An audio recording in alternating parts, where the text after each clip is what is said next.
The KXAN News Podcast is sponsored by Shelf Genie. Welcome to KXAN News Today. Here are your Tuesday morning headlines. Lawyers for Daniel Perry and the Travis County District Attorney's Office are discussing terms and a possible timeline for his sentencing. We expected an update on this yesterday, didn't get one though. Perry's convicted of murdering Garrett Foster in Austin back in 2020 during a Black Lives Matter protest. Uvalde CISD is going to provide new updates today on its plan for a new elementary school. Families are going to get a final preview of what it's going to look like. It's going to move forward for approval and then the meeting for next week. The Austin Fire Association is meeting with City Council today to talk about a contract. Council weighing a Supreme Court ruling involving Houston and whether it impacts local negotiations. Looked at whether states and local laws align. President of the Austin Fire Association says he feels the city misinterpreted the Supreme Court's ruling. Chilly morning to start your Tuesday here in Central Texas. A live look outside of downtown Austin. Good morning, everyone. I'm Sally Hernandez. And I'm Tom Miller. We also have meteorologist Sean Kelly joining us this morning. You step outside, feel a little chill in the air. That's right. Is that changing? It is changing. We're going to see a nice warming trend. Spring-like temperatures returning. I think the big story is right now this time of year, the average is 80 degrees. So we've made it through the calendar here where things start to climb and get hotter and hotter and get ready for some warm temperatures. So let's get to it as you're heading outside right now, kicking off your Tuesday morning. Happy Tuesday, everyone. We start with a pretty looking towards UT campus in downtown. You can see we're actually going to be dealing with a mainly clear sky today. A whole lot of sunshine for many of you. Make sure you actually have the sunscreen, the sunglasses, the hat if you're going to be outside for a few hours. What we're going to be watching closely all morning long here is the visibility. I'm thinking we're going to see some patchy areas of some dense fog developing. We're already starting to see that a little bit here in Lampasas County, eastern portions of Williamson County. So that's going to be on my radar here for the next few hours. Temperatures as well. Yeah, it is pretty cold. 52 in Llano, 56 in Kingsland, 52 in Burnett. Look at Leander, Cedar Park, Dripping Springs. You're nice and chilly there into the 40s, and further out towards the east, not much better, only into the low and middle 50s. If you're making your way downtown at any point today, maybe you've got some lunch plans, or maybe you're heading out to one of your local parks after work. It's going to be a fantastic day today. Temperatures climbing into the 70s. But again, we really do need the rain, especially with our significant drought. We'll talk about when we can see it coming up in First Warning Weather.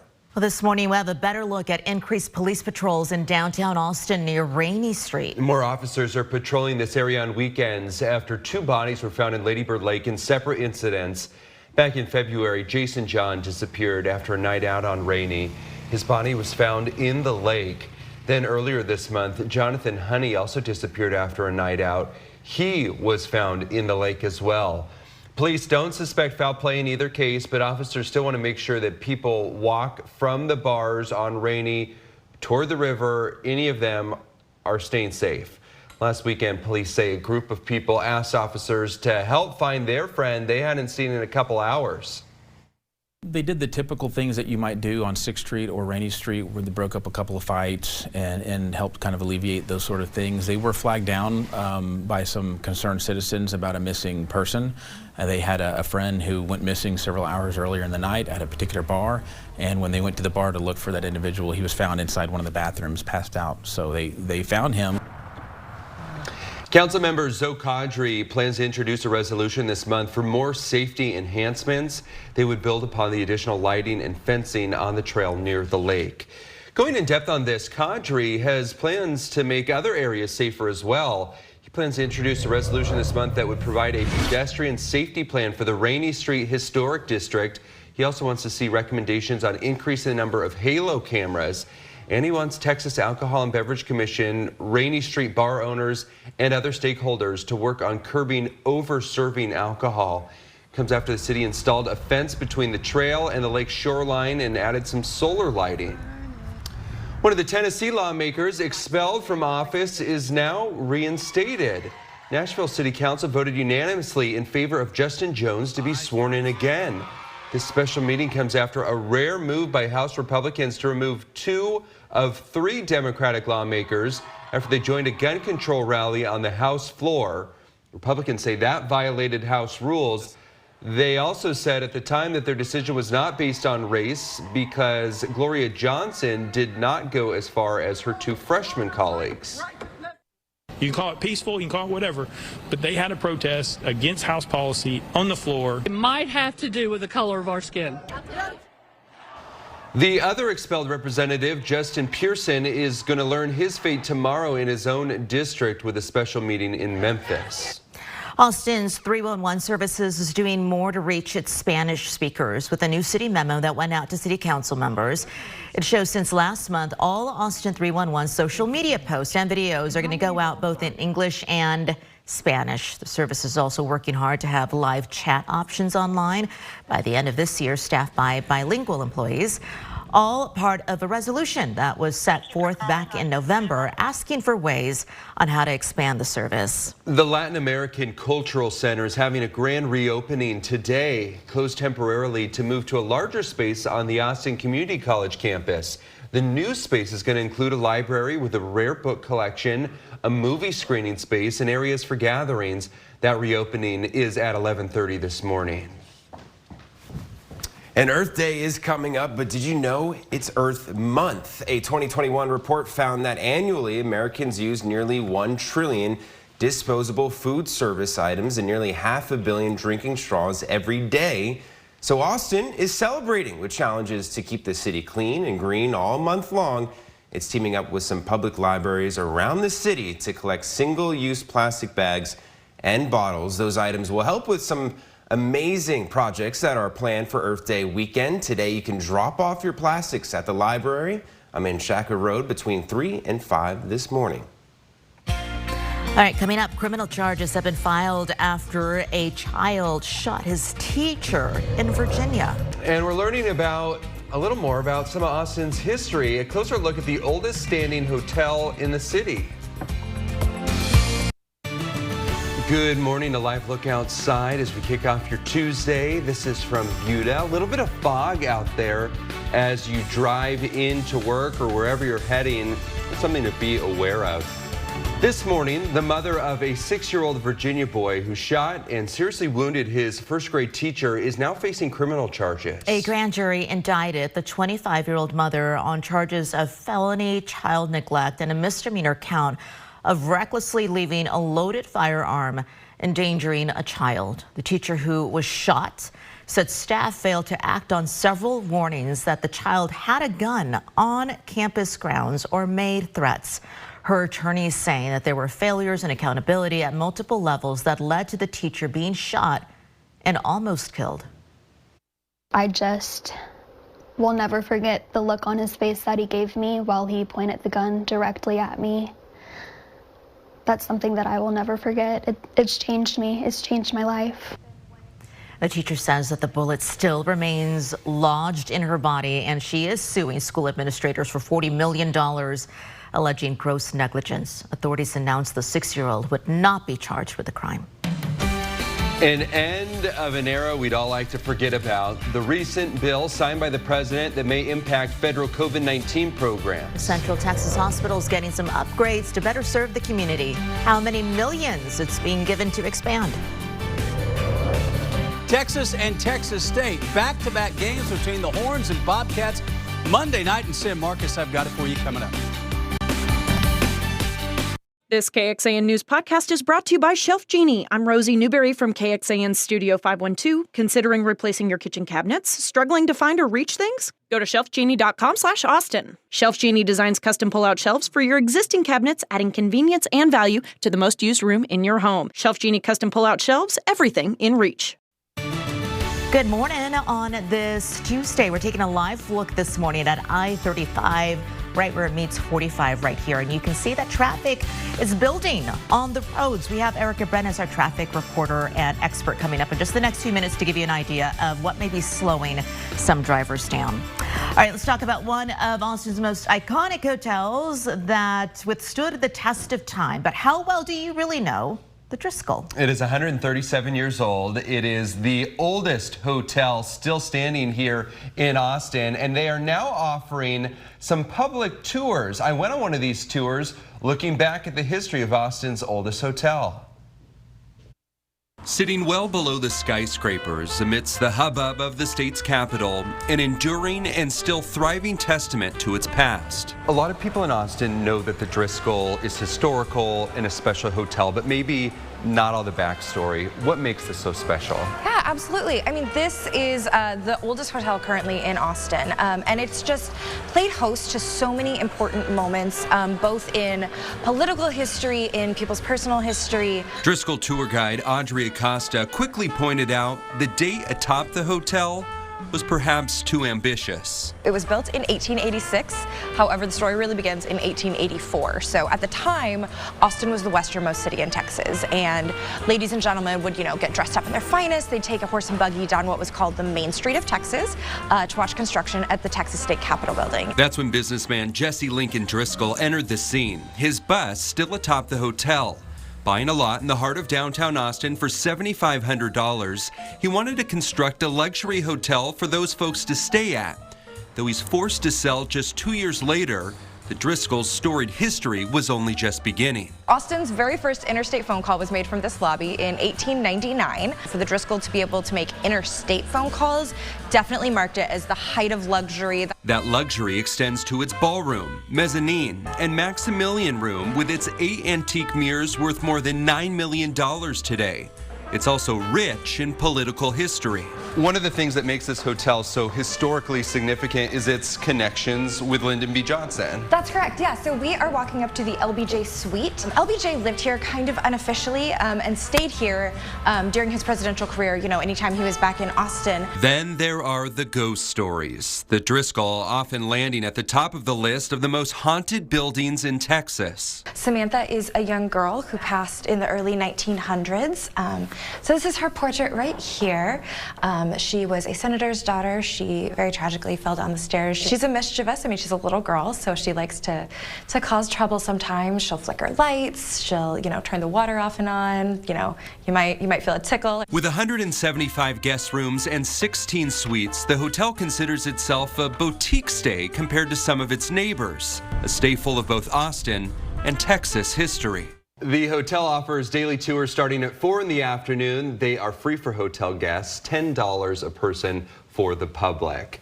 There was so much here that we could have gone into also that we just didn't have time for, but one of the cool things about the LBJ suite is that there's letters from Lady Bird to the hotel. Really? And photos, and that's all public. You can see it if you just want to walk up there. I mean, it's such a beautiful hotel. It's iconic. The bar inside is just so beautiful. You feel so Texas there. The Christmas decorations, they go all out for. That is what's beautiful. Christmas time, they have a huge Christmas tree. The ghosts, I mean, if I'm, renting a room and, the shower keeps going on and off, I'm going to be freaking out. I'm like, can you chill?